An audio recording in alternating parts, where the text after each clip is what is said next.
What? A major Trump donor and a major Trump supporter I stood love on the that floor and said pause. she Can had we see that pause again? handlers, people who are This is very priceless. online, and very into politics. How can you be so wrong? Four of the most into this. How is this still up? Bottom kind of drops out of Trump's support. You're allowed to delete videos. Clinton Jaws, the last one. I was given a gift this Christmas. And I can't find the guy, but he said, I think it was on Twitter, he sent me a message. He said, Clint, you got to watch this video. You got to do something on this video. And then I watched it. I watched part of it. I'm like, oh my God. Yes, I do. I have to do it. It's a famous podcast called The Lincoln Project. Never heard of them, but they're famous. They got a lot of subscribers. Let's get into it.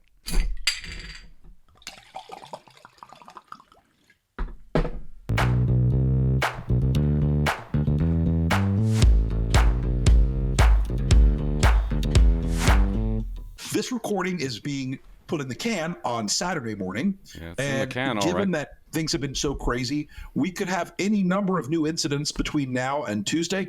But as of this moment, I'm talking to three of those brilliant minds in American politics. Minds. Trygve Olsen, Lincoln Project's senior advisor and the mastermind behind our political operation. Mastermind. And our data and analytics. Stuart Stevens, the legendary, the mastermind. A guy who has more experience than any of us combined, who has a deeper understanding of American politics than almost anyone I know. Deeper. And of course, Jeff Timmer, our campaign manager, the chief operating officer of the Lincoln Project, what about the man him? Who makes all the moving parts move together as the one. Guy behind the guy behind the on guy. The northern tier blue wall states. Expert. I am honored, gentlemen, to have you here for this last roundup before the votes are cast. Do a round robin here find out as of Saturday morning or Saturday afternoon at 11 p.m. East Coast time. What's your prediction? What do you think the state of the race is? I'll start with you, Trig. Well, I'm going to be a little biased to Wisconsin. They got it. I will say I feel pretty good about where Wisconsin is. Damn. I think Harris is on a trajectory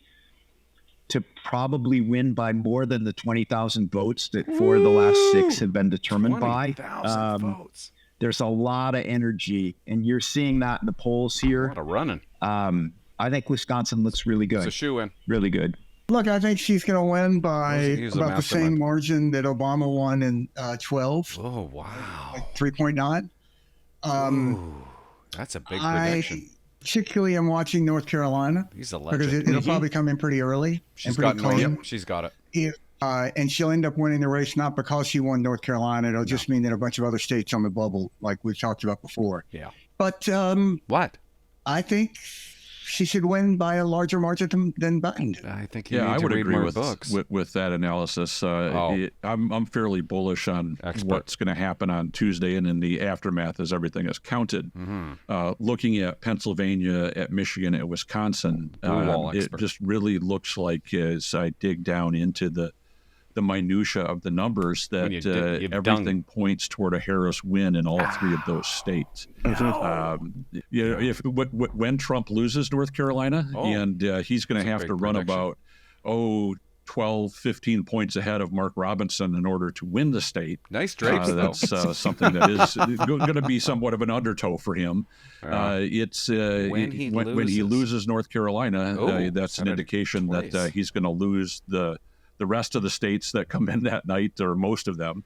And I wouldn't even be surprised to see something unexpected like we saw in 2008, where Obama wins a random state like Indiana. Not saying that Harris is going to win Indiana. Why even talking? But if she were to happen to win Florida after disparaging the Puerto Ricans and Haitians who live there after Trump has, Tony I wouldn't be surprised at this point. I mean, you could tell me sitting there what's going to happen, but she's winning. It could turn into the kind of night where the bottom kind of drops out of Trump's support. Well, why wouldn't it? I think we've all seen the Trump campaign falling apart in front of us since Madison Square Garden. Dismal. I mean, it was falling apart before that, but that precipitated, I think, a pretty hard collapse. It's getting harder for him to get a crowd in the room. I mean, Jeff, you said last night of Trump's rally in Michigan, you've had more people in your kitchen. It was sad. Nobody showed up to Trump's Michigan rally? Please welcome the next president of the United States.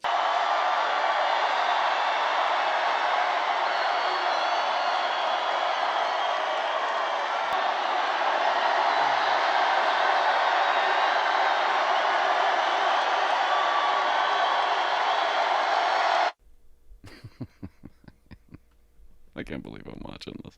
I can't believe I'm watching this. The kind of night where the How is this still up? bottom kind of drops out of Trump's support. You're allowed to delete videos. Complete with the xenophobic What does that mean?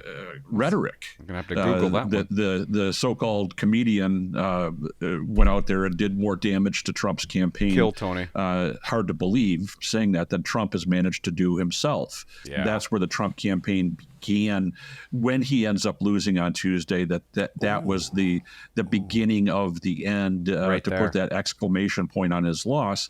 Just as I think Stamp it. Harris's speech Tuesday night at the Ellipse Flawless. was an absolutely brilliant campaign Get rid of optic and babies. rhetorical win for her, that she's able to draw that juxtaposition between Trump on January Reproductive 6, rights. 2021, and her standing there on the night in late October Stop saying, swinging in your let's chair. go take back our country, from that spot on the Ellipse where Trump said, let's go tear our country down. So, Stuart, Heavy. when you go into a rally like they went into the other night, Legend. for offending Mastermind. Puerto Ricans, making jokes about blacks carving watermelons, making Don't jokes they? about Jews won't part with their money. They don't part with their money. It's a sign of a campaign that really is trying to feed only a tiny fraction of its base Yeah. at this point. I agree. Talk to me about where you see Talk to me. the Trump I had a messaging in the girlfriend that last few once said days. that As you like to to me. say, and I think it's a really good phrase, Trump's say not that? getting any new customers. Yeah, I think this was a fascinating week because you saw I'm a mastermind. more than any week I can remember in a presidential campaign, two campaigns operating at entirely different levels. And one of the striking things I think about the Madison Square Garden rally, besides the freak show that it was, that when this guy went out and said this stuff about Puerto Rico and Latinos, nobody rushed into Donald Trump's holding room and said, look, you have to go out and denounce this as soon as you're on stage. You got to tell him. And maybe they did, maybe he refused, but it didn't happen. And then it's Going just, to do him in. everybody talks about how did this joke get in there? But Easy put it the in. fact that once it was in there, Then nobody what? thought to denounce it. I think it's just, a sign of complete dysfunction as opposed Shameful. to Shameful. when Harris had this great rally down in Houston, reproductive rights rally, and then Get this rid of incredible babies, rally yeah. in Ellipse. It was They're just incredible. operating at a really high level. Different So level. you think about it, what was Donald Trump saying? For a couple of days he was saying he wasn't a Nazi, not particularly effective. Now he's, out He's the there only person in laughing. these garbage trucks with this. I mean, it looks ridiculous. Garbage trucks. Not going to work, Trump. So I think they are inside of this bubble. They don't have a sense of how to expand their message. And, What? you should go back to that moment in the what? convention when they had a prepared text What for happened? Trump that clearly was what they thought needed to be said to win the election Huh? versus what he ended up saying. What? So, Are you drunk? If you were in Chris LaCivita's brain more than you already are, or Susie Wiles's brain, what would you be Susie trying to Wiles. do in this last Scary weekend? place. in this last weekend of real craziness and real intensity. How many subscribers do these because people have? I just want to know. have this as a 1.2 chance million. inside Trump world now for anybody to be really in control. Makes sense. And that's another side of a campaign that isn't working. Geniuses. The truth of the matter is, Oh, and I we're think gonna hear this the is truth. something that isn't being talked about enough, What's the and you truth? don't really see it till you get on the ground. They're getting Mastermind. their asses kicked in the blocking and tackling of politics. Not Like, knocking on doors. Door knocking.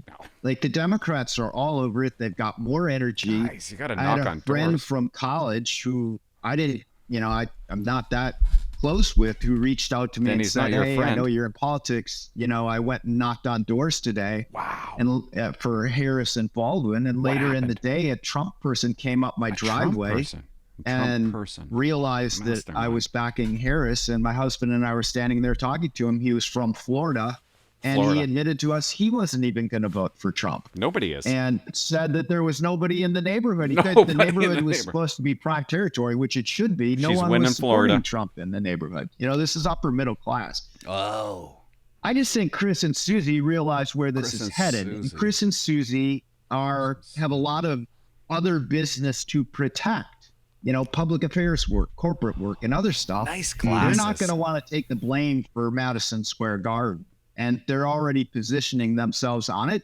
they're not going to want to take Credit? the blame for Elon. Credit? And Elon Musk isn't probably either. He's getting ripped off to the tune of $100 million. What's he thinking? Like Susie and Chris aren't going to want to take the blame for that. Susie and Chris. And they probably won't want to take the blame with Elon either. So what blame are you talking you know a campaign is losing when they're explaining events at Madison Square Garden, but when you get to the weekend before an election, and you have the two main people in the campaign defending themselves in the Atlantic, you have them going to North Carolina 4 times rather than to Wisconsin or Pennsylvania. Why would you do that, Trump? You have them skipping the Ohio State Penn State football game or the Detroit didn't go to Lions a football game, Packers Trump? Game where the Harris campaign is all over that. All over the football games. You're getting those are not good signs. Not a good sign, Mastermind. You're right. They're really agree. bad signs. Bad signs. Where you think it is, regardless of what you're saying publicly.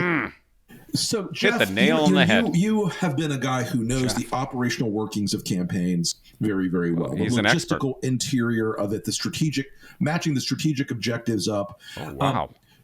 When you see That's Trump a big deal.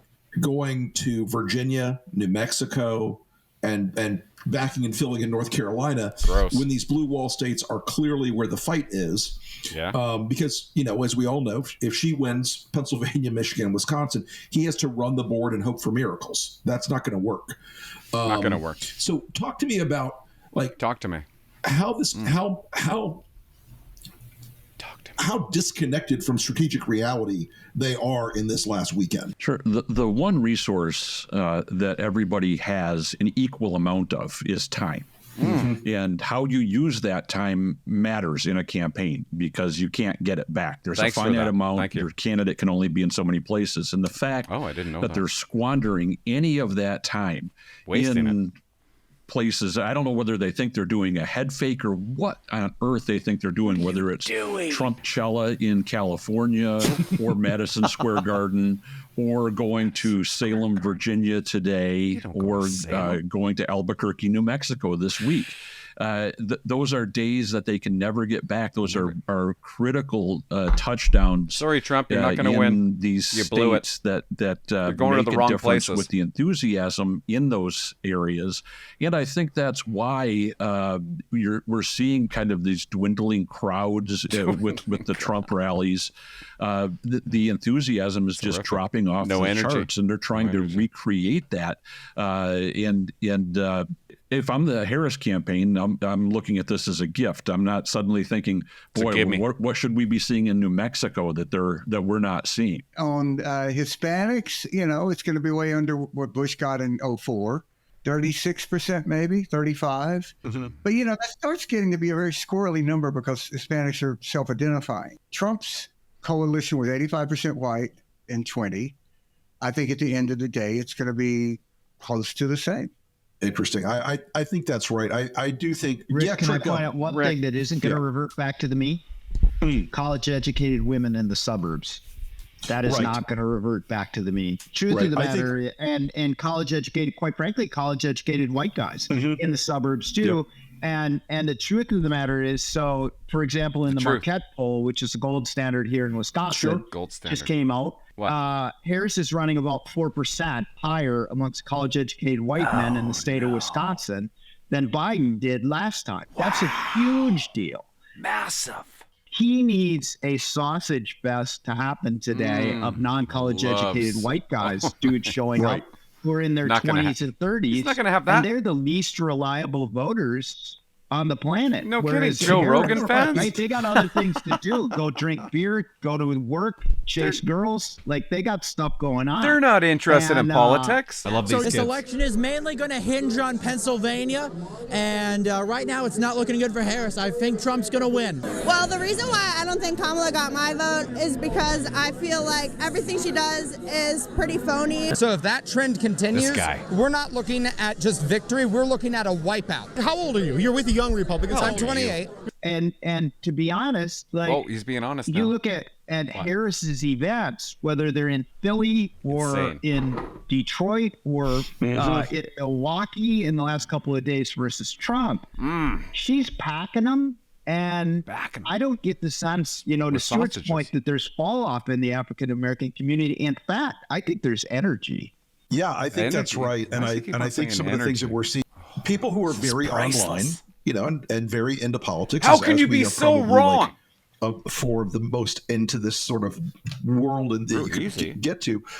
A lot of people are just normal folks, and they didn't tune in until the last 2 weeks. And while they've seen this chaos and craziness, and that's what they lot of African-American voters who tuned in, and a lot of those college-educated voters who tuned in, just say black saw the egregious racial, horror show from Madison Square Garden. They saw who Trump's base is. They see that they're, and I think this is an undercounted thing. And I talked to an African-American leader the other day who said, who's that? One of the things that pissed people off in the African-American community last week from Madison Square Garden, and he goes, you white bros aren't getting this. He goes, they said she had pimp handlers. What? A major Trump donor and a major Trump supporter stood on that floor and said she Can we see that pause handlers. Again? They said she had pimp handlers. A major Trump donor and a major Trump supporter stood on that floor and said she had pimp handlers. Deeply, deeply insulting to African-American women. Profoundly insulting. Why? And he said to me, he goes, you guys may not pick this up. He goes, no harm, no foul. It's just that's kind of racist that you just said that. That line got out there. That line got out there and pissed people off. Oh, and I think angry. I didn't hear that. The broader question, I want to move to the next question that I have. Please do. What kind of party is left if the Republican Party has lost college-educated white men and a meaningful fraction of them, and college-educated white women? So you start running out of humans. 60% of the country, 60% of the electorate was non-college educated white people. Wow. That's now 39%, probably less so since we've been talking. It's the fastest declining large demographic in America. So sort of like in a position of losing $5 on every sale, but trying to make it up in volume. You kind of can't get there. I think Donald Trump will be a candidate for president if he loses in February 25. And the party's going to have to continue to lose for a while before it does what it takes to change. And I'm not sure what that would be. The Republicans are going to be in a position where what's left of the party is older, whiter, angrier, meaner, more afraid of the future. They're going to have some significant diversity, though. There's going to be Germans and Irish and Dutch and a whole lot of other white people. And after a decade of losing, they're going to have the same guy at the head of the party. That's going to be the reality when this election is over, is Trump will have led the Republicans to yet another defeat in the House, defeat across the nation in state houses and the legislature. And quite possibly they're about to squander the opportunity that was just there for the Republicans to pick up the U.S. Senate. And it looks like increasingly like John Tester may be the new Harry Reid. God bless John Tester, man. The guy behind the guy. Ahead until election day. A hell of a thing. That will be an epic win if he pulls it off. But what you'll get is the Republicans, doing an autopsy like they did again back in 2012 and saying, yes, we need more MAGA, we need more Trump. Not going to work. Not going to work. More, because the pain hasn't taught them anything since 2018, when they've lost and lost and lost and lost. I would just add to that. We've done a ton of research at the Lincoln Democracy Institute on the electorate as a whole, and particularly what'd you find out? The right side of the electorate. And I think it's when we look forward, if we go beyond the fact that there may be elements in the Trump world that want to have civil war amongst all of us, the more likely scenarios they're going to have civil war within. A big part of what we need to do in the aftermath of this thing is we want them to all be fighting amongst themselves. Better they have a civil war with each other than try and have a civil war with all of us. Good point. There is a fear out there. What's the fear? And I think it's a legitimate fear. I don't know. About just where... just how bad the 76 days after the election are going to be. In this period between election and certification, when he loses, what should Americans be doing and thinking about? Lock your doors. Because I think the fear of another January 6th, the fear of election day violence, the fear of violence in order to keep Trump in. It's happening. And the contention, the fear of the desire to use violence to scare people between Election Day and Certification Day on January 6th. That to me is something that, as a democracy, it's a shame and an embarrassment. We should be thinking about it as disgusting. But Jeff, what do you think we should be watching for in the 76-day window, and how should people be punching back on it? Jeff is right here. The only way that I think that is going to be available for the Trump campaign to have any Hail Mary shot at winning in the courts. It's amazing. Now they're talking about what happens after Trump loses. Great prediction, guys. The worst on the planet.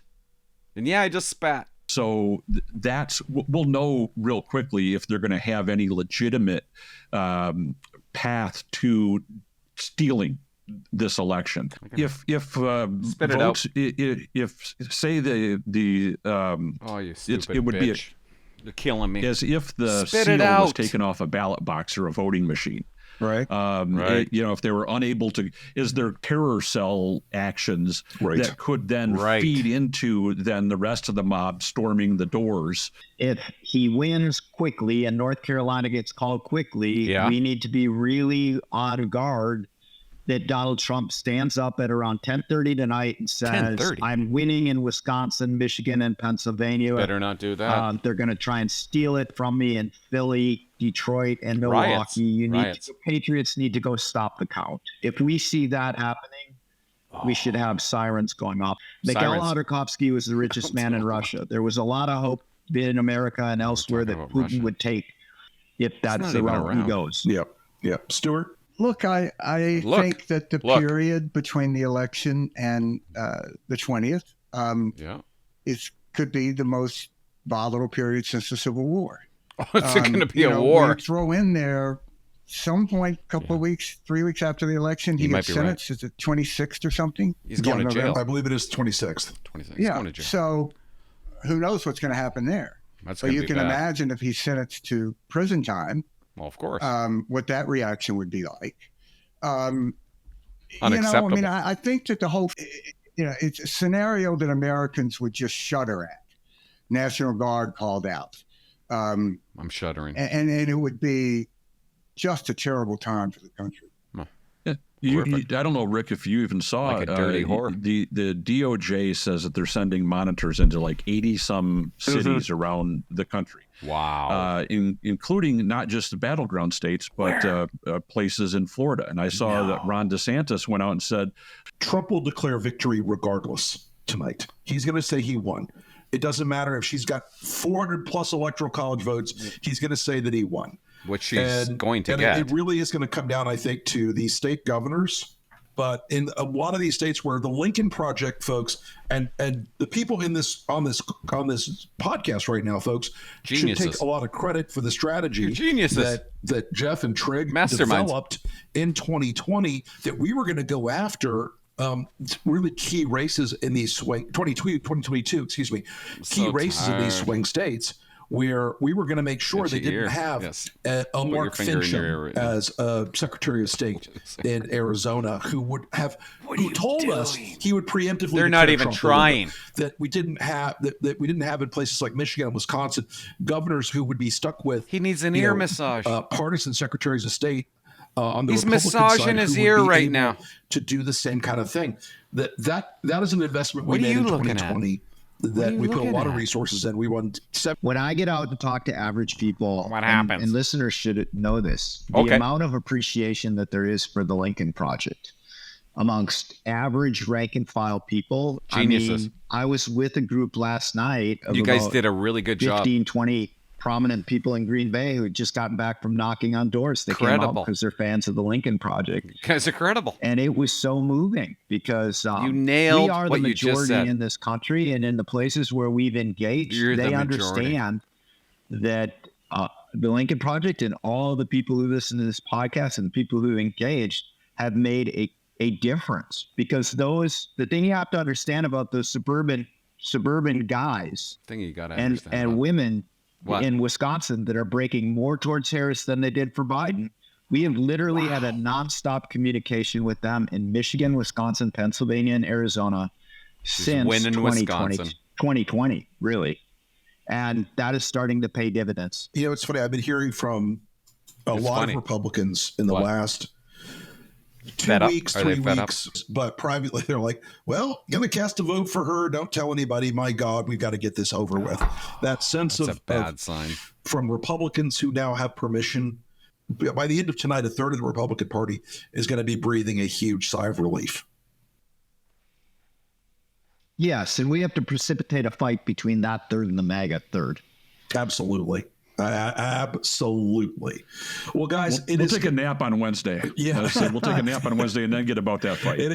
Unfortunately, Trumpism is still going to be wandering around the countryside like a zombie for a while. We're going to have to take some steps to make sure that threat is mitigated a little bit going forward. But guys, this has been really a luxury because normally we're like having 14-second conversations. Oh, we got to do the thing about the thing, and then we all have to run again. Geniuses. Or hurried Zoom calls. So it's been a great luxury to have a long conversation with you guys, folks. You guys did so good. If you are listening to this on Election Day, subscribe. Put your earbuds in and go vote. Put your earbuds in, bring water, a couple of protein bars, you got to subscribe to this channel. It's super important. I can't express enough how close this race is still in some key states and key places. Wow. It's got to get done. Tight. We've got to make this happen. Let's get to work. Go vote. And hopefully by the time you guys have listened to this on Tuesday, you nailed it. Have some very, very good news for this country. Folks, this has been the Lincoln Project Podcast. Geniuses. Joined today by Stuart Stevens, Tracy Olson, and Jeff Timmer. We will see you again. Masterminds. Oh, my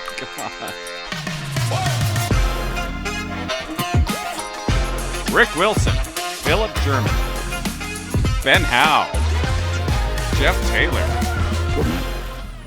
Oh, awesome. Awesome. That was so good. Isn't it amazing? And I'm saying this to the planet. Did you guys not learn your lesson when Trump won the first time?